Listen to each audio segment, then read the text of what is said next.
The way to quit weed that nobody talks about is a spiritual transformation. Now, if you're watching videos on how to quit weed on YouTube, you've probably seen Addiction Mindset. And Addiction Mindset, I don't think he really talks about this. You know, he talks about a lot of CBT, like mental health stuff, and even quitting porn.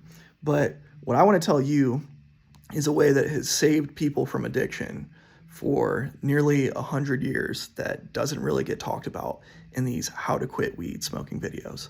Now, this is coming from somebody who chronic relapse is part of my story. You know, I've gone months on it and months off of it. And there were times where I was happy off of it and times where life sucked and I was pissed off all the time. And this time is the most different, and this time is the longest that I've ever had off of that. And that's a story for another time.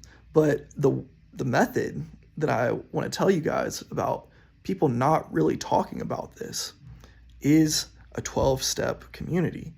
Now, in addiction recovery, like there is a lot of stigma around weed. Like a lot of people think that it's not that bad compared to like alcohol, opiates, meth, that kind of thing. So you might get some weird looks in like generic like 12-step recovery meetings. But if you go to a Marijuana's Anonymous, online or in person, that is a method for you to spiritually transform yourself and your life. Because if you're already smoking weed in the first place, I would imagine you're somewhat spiritual, right? Maybe you've been writing down while you've been high. Maybe you've been watching these videos while you've been high and like plotting and scheming on like what your life is going to look like and what you want, the kind of person you want to be and what changes you want to make in your life. There's a simple program, steps 1 through 12, that will spiritually transform you inside and out. Some people get turned off by the whole God, higher power talk. There's secular 12 steps. There's Buddhist methods of 12 steps.